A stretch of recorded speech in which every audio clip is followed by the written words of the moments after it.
আজ তোমাদের আমার ভিডিওর মাধ্যমে দেখাবো উত্তর ২৪ পরগনা জেলার মধ্যে ৫০০ বছরের পুরনো একটি কালী মন্দির। এই কালী মন্দির শুধু একটি মন্দির নয়, এখানে বাবা পঞ্চানন দেব ও মা কালী খুবই জাগ্রত। এখানে আসলে নাকি সবারই মনস্কামনা পূরণ হয়। চলো তাহলে প্রত্যেকটা ভিডিওর মতো তোমাদেরকে এই ভিডিওতেও বলে দিই তোমরা এখানে আসবে কি করে। তোমরা যদি আমার মতো বাই রোডে পার্সোনাল গাড়ি নিয়ে যাও তবে তোমরা গুগল ম্যাপের সাহায্যে সহজে এই মন্দিরে চলে আসতে পারবে। শুধু গুগলে গিয়ে লিখবে শ্রী শ্রী বাবা পঞ্চানন দেব টেম্পল। গুগল ম্যাপের ডিরেকশন অনুযায়ী তোমরা এই মন্দিরে সহজেই চলে আসতে পারবে। তবু আমি তোমাদের জন্য গুগল ম্যাপের লিঙ্কটা আমার ভিডিও ডেসক্রিপশনে দিয়ে দেবো, তোমরা দেখে নিও। যদি তোমরা ট্রেনে আসো তাহলে শিয়ালদা থেকে যে কোনো মেল লাইনের ট্রেনে করে, যেমন Barrackpore local, Naihati local, Ranaghat local, যে কোনো ট্রেনে করে তোমাদের আসতে হবে বেলঘরিয়া স্টেশনে। বেলঘরিয়া স্টেশন থেকে বেরিয়েই তোমরা অনেক টোটো পেয়ে যাবে এই মন্দিরে আসার জন্য। শুধু টোটোকে বলবে বাবা পঞ্চানন মন্দিরে যাব, তবেই তোমরা ১০ টাকার বিনিময়ে তোমরা এই মন্দিরে চলে আসতে পারো। আমি এখন যেখানে দাঁড়িয়ে রয়েছি সেটা হচ্ছে বাবা পঞ্চানন মন্দিরের ঠিক সামনে। দেখো ওপরেই লেখা আছে শ্রী শ্রী বাবা পঞ্চানন দেবের মন্দির ও মায়ের মন্দির। একদম রোডের পাশেই মন্দিরটি তোমরা দেখতেই পাচ্ছ। এখান দিয়ে অনেক টোটো যাচ্ছে। তোমরা যখন টোটোতে করে আসবে বলবে আমি একদম মন্দিরের সামনে নামবো, তবে তোমাদেরকে এই মন্দিরের সামনে টোটো নামিয়ে দেবে। চলো ভেতরে প্রবেশ করে আমরা বাবা পঞ্চানন দেব ও মায়ের মন্দিরটি দর্শন করি। ঢুকেই ডান দিকে দেখো এরকম একটা লিস্ট দেওয়া আছে যেখানে মন্দির সংক্রান্ত নিয়মাবলী দেওয়া আছে। তোমরা ভিডিওটা পজ করে তোমাদের প্রয়োজনীয় যদি কোনো কিছু থাকে তোমরা দেখে নিতে পারো। এখানে মন্দির কখন খোলা থাকে, কখন কি পুজো দিতে পারবে, সবকিছু এখানে লেখা আছে। ভিডিওটা পজ করে তোমরা দেখতে পারো। তারপরেই তোমরা এই ডান দিকে দেখতে পারবে ধূপকাঠি মোমবাতি জ্বালানোর জন্য সুব্যবস্থা করা হয়েছে, যেখানে দর্শনার্থীরা দর্শন করার পর এখানে এসে ধূপকাঠি মোমবাতি জ্বালায়। যেখানে ধূপকাঠি মোমবাতি জ্বালানো হয় ঠিক তার সামনেই তোমরা দেখতে পাবে একটা বলি দেওয়ার স্থান রয়েছে, যেখানে প্রত্যেক কালী পুজোয় বলি দেওয়া হয়। এই মন্দিরটি কবে স্থাপিত হয়েছে তার কোনো বিশেষ সাল এখানে লেখা নেই, তবে লোকমুখে শোনা যায় আনুমানিক প্রায় ৫০০ বছরেরও পুরনো এই মন্দির।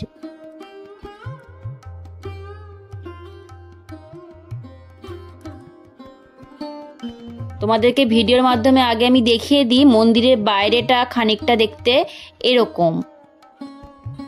মূল মন্দিরে প্রবেশের ঠিক ওপরেই রাখা আছে বাবা মহাদেবের একটি ছোট্ট মূর্তি এবং তার পাশেই রয়েছে গণেশ ঠাকুরের একটি বিগ্রহ।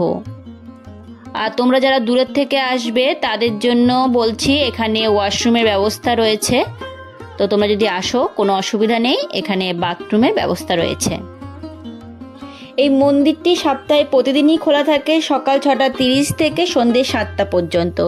তবে বিশেষ বিশেষ দিনগুলির ক্ষেত্রে, মানে যে দিনগুলিতে পুজো হয়, বিশেষ পুজোগুলি হয়, সেই দিনগুলির ক্ষেত্রে মন্দিরে খোলার এবং বন্ধের সময়সূচিটা একটু চেঞ্জ হয়। চলো এবার মন্দিরের ভেতরে প্রবেশ করি এবং বাবা পঞ্চানন দেবের দর্শন করি এবং মা কালীরও দর্শন করি। চলো।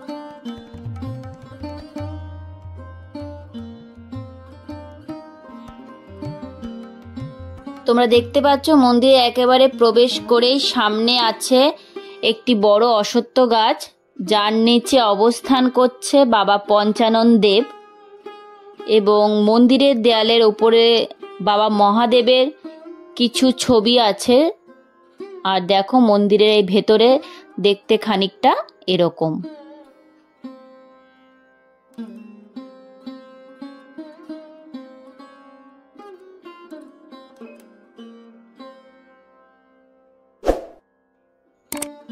আমি যে সময়টা গেছিলাম তখন বাবা পঞ্চানন দেবের পুজো হচ্ছিল। তোমরা এখানে দেখো, এখানে শ্বেত পাথরের একটি গণেশ ঠাকুর রয়েছে, তার পাশেই শিব ঠাকুরের একটি বিগ্রহ তৈরি করা হয়েছে শ্বেত পাথরের, তার পাশেই আছে কোষ্ঠী পাথরের দেবাদিদেব মহাদেবের শিবলিঙ্গ, তার পাশে আছে মহারাজ নন্দী এবং তারও আর পাশে রয়েছে আবারও একটি কোষ্ঠী পাথরের শিবলিঙ্গ।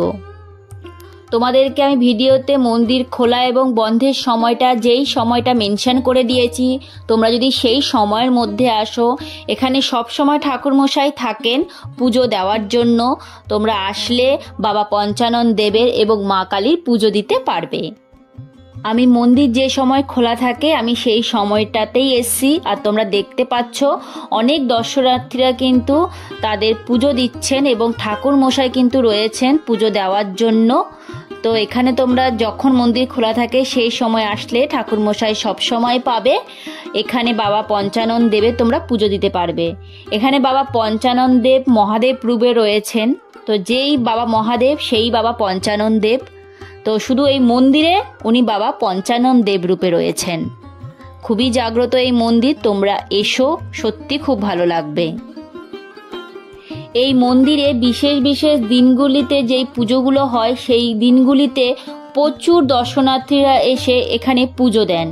যেমন হচ্ছে তোমার শিবরাত্রি, নীল পুজো, পয়লা বৈশাখ, অক্ষয় তৃতীয়া, শ্রাবণ মাসের প্রত্যেকটা সোমবার ও কালী পুজোয় অসম্ভব ভিড় এখানে দেখা যায়। প্রচুর দূর দূর থেকে দর্শনার্থীরা এসে এই মন্দিরে তাদের মনস্কামনা জানিয়ে বাবা পঞ্চানন দেব ও মা কালীকে পুজো দেন। এখানে বিশেষ বিশেষ পুজোর দিনগুলি ছাড়াও পৈতে, অন্নপ্রাশন বা গাড়ি পুজো, যেমন অনেকে নতুন গাড়ি কিনলে পুজো দেয়, ছোট হোক বা বড় সব ধরনের গাড়ি এখানে পুজো হয়ে থাকে। এমনকি এখানে বিবাহেরও ব্যবস্থা রয়েছে। তো কেউ যদি এইসব বিবাহ বা গাড়ি পুজো দিতে চায় তাহলে কিন্তু এই মন্দিরে আসতে পারো। এই যে ভিডিওর মধ্যে তোমরা একটা বোর্ড দেখতে পাচ্ছ, এই বোর্ডের মধ্যে মন্দির কমিটি মেম্বারদের নাম্বার এবং নাম দেওয়া আছে। তো তোমরা এনাদের মধ্যে যে কোনো কাউকে ফোন করে নিতে পারো যদি তোমরা বিবাহ, পৈতে বা অন্নপ্রাশন বা গাড়ি পুজো দিতে চাও। অবশ্যই আগে থেকে ওনাদের কাউকে একজনকে ফোন করে যোগাযোগ করে নেবে।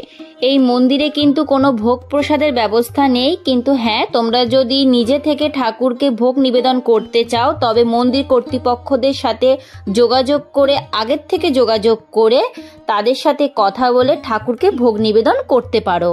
এখানে শুধু ভোগ দেওয়া হয় কালী পুজোর দিন। বাবা পঞ্চানন দেবের মন্দিরটি তোমরা দেখতে পেলে এবং তার পাশ দিয়ে যেমন আমি আসলাম সেরকম এসে একদম পেছনেই রয়েছে মা তারার মন্দিরটি। সত্যি কি অপূর্ব সুন্দরভাবে সজ্জিত হয়ে মা তারা এখানে অবস্থান করছে। মন্দিরে আসলে কিন্তু মাকে একেবারে ছোঁয়া নিষেধ। দেখো পাশেই লেখা আছে মায়ের গায়ে হাত দিবেন না। তো মাকে এখানে ছোঁয়া যাবে না, দূর থেকেই মাকে প্রণাম করতে হবে।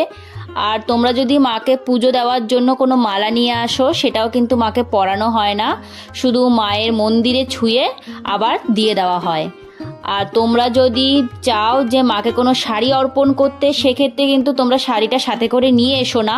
অবশ্যই যেদিন আনবে তার আগের থেকে মন্দির কমিটির সাথে যোগাযোগ করে ওরা যেদিনকে বলবে নিয়ে আসার জন্য তোমরা শাড়িটি কিন্তু সেদিনকেই এনো। দিনের দিন আসলে কিন্তু শাড়ি নেওয়া হবে না। তোমরা দেখতেই পাচ্ছ কি অপূর্ব সুন্দর লাগছে মায়ের বিগ্রহটি। চলো এবার এই মন্দিরের ঠাকুর মশাই থেকে জেনে নেওয়া যাক এই মন্দিরের সম্পর্কে কিছু তথ্য। তখন যেসব কিছু ছিল ফাঁকা ফাঁকা সব জঙ্গল, আস্তে আস্তে মা যত জাগ্রত পায় তখন মায়ের কাছে সবাই আসে, অনেক দূর দূর থেকে লোকজন আসে। এইসব কিছু দেখতে পাচ্ছি জঙ্গল। হ্যাঁ, 6:30টার মন্দির খুলে সকাল 6:30টায় খুলে মাঝখানে কোনো বিশ্রামের বিকেলে ওখানে আরতি টারতি হয়। বাবা পঞ্চানন উনি আর মায়ের এটা একসাথে। তো এই গাছের বিশেষত্ব কি? গাছের বিষয় গাছ একবার মরেই যায়, মরে বাবা চিকিৎসা থাকে। আচ্ছা, এই হয়ে গেল, এই গাছ মরে না, এইরকমই থাকে সারা। এটা তো ঢালাই হয়েছে, এগুলো তো অ্যাডমিনিস্ট্রেশন ঢালাই করে নতুন নতুন করে। আগে খোলাই ছিল মন্দিরের পেছনে, দেখেছি ঢিল বাঁধতে। ঢিল বাঁধার কারণটা কি? মানে মনস্কামনা জানিয়ে বাচ্চাদের জন্য মানুষের খুলে গেল যে আমার এই কাজটা হলে আমার ঢিলটা খুলে দিতে হবে, এসে আবার ঢিল খুলে দিয়ে পুজো আবার স্বপ্ন দেখা। হ্যাঁ, তুমি ঢিলটা করে পুজো দিয়ে আসি কি তোকে এমন 10 টাকা নেই। আচ্ছা, এখানে তো চাহিদার ব্যাপার নেই, বড় পুজো কখন হয়? এত দিতে হবে এত দিতে ব্যাপার নেই। যেরকম কিছু দিয়ে গেলে। মনের যেরকম ইচ্ছে সেরকম আর কি দেওয়া। কালী পুজোর সময় পুজো হয় এখানে, কালী পুজো সন্ধ্যার দিকে বিশাল ভিড় হবে, ভোগ তো হবে। বড় পুজো মানে কালী পুজোর দিনই হয়, তাই তো? কালী পুজো, পয়লা বৈশাখ, বিপত্তানি, নীল, এগুলোই তো বড় পুজো। শিবরাত্রি। মোটামুটি কত বছর পুরনো হয়েছে? অনেক 4-5 বছর। 400-500 বছর পুরনো হয়েছে। মন্দিরে কি ভোগের কোনো ব্যবস্থা আছে? রোজ রোজ ভোগ হয় না এখানে।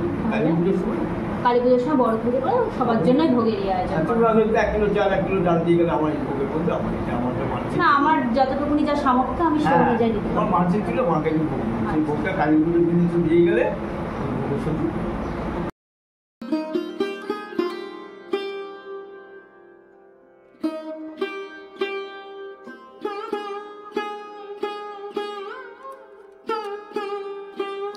এই দেখো, মা তারার মন্দিরের ঠিক উল্টো দিকেই রয়েছে এই অশ্বত্থ গাছটি, যেখানে কিন্তু অবস্থান করছে দেবাদিদেব মহাদেব বা বাবা পঞ্চানন দেব, যেটা তোমাদের ভিডিওর প্রথমেই দেখিয়েছিলাম যে একটা গাছের নিচে অবস্থান করছে বাবা পঞ্চানন দেব।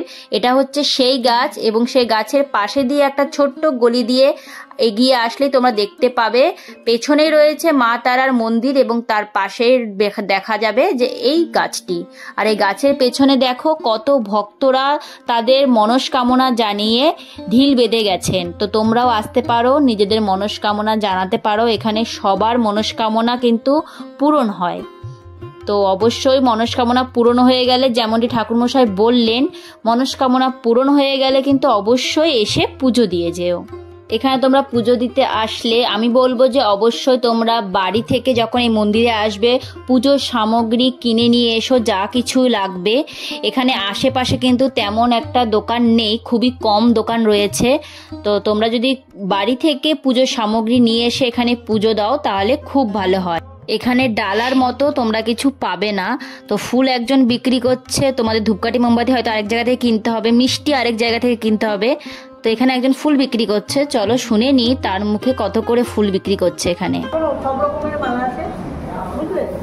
এবার এগুলো তো সব সাদা কুমড়ো। হ্যাঁ, সাদা কুমড়োটা একদম মানে 15 থেকে শুরু। হ্যাঁ হ্যাঁ, আবার কোনো সময় হয়তো 40-এও দাঁড়িয়ে যায়, আবার কমে গেলে 10-এও। যেমন শিবরাত্রির দিন 40 ওরকম না, 40 শিবরাত্রি না, যখন একদম গাছের আকন্দ শেষ হয়ে যায় তখন ডিমান্ড যেরকম। হ্যাঁ হ্যাঁ, আমরা মার্কেটে যেমনি কিনি সেই মতন আমাদের বিক্রি করতে হয়।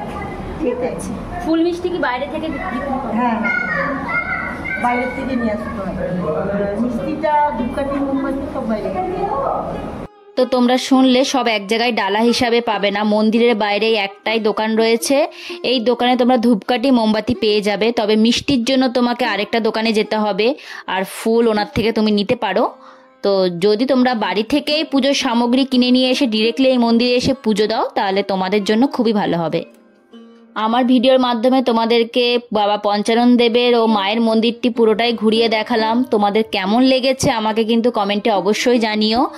আর ভালো লেগে থাকলে ভিডিওটিতে অবশ্যই একটা লাইক করে দিও, আর শেয়ার করে অন্যদেরকেও দেখার সুযোগ করে দিও। আর আমার চ্যানেলে যদি নতুন হয়ে থাকো তাহলে চ্যানেলটিকে সাবস্ক্রাইব করে আমার পাশে থেকো, যাতে তোমাদেরকে আমি আরও নতুনত্ব জায়গা ঘুরিয়ে দেখাতে পারি আমার ভিডিওর মাধ্যমে। তাহলে চলো আজকের জন্য টাটা, দেখা হচ্ছে নেক্সট ভিডিওতে।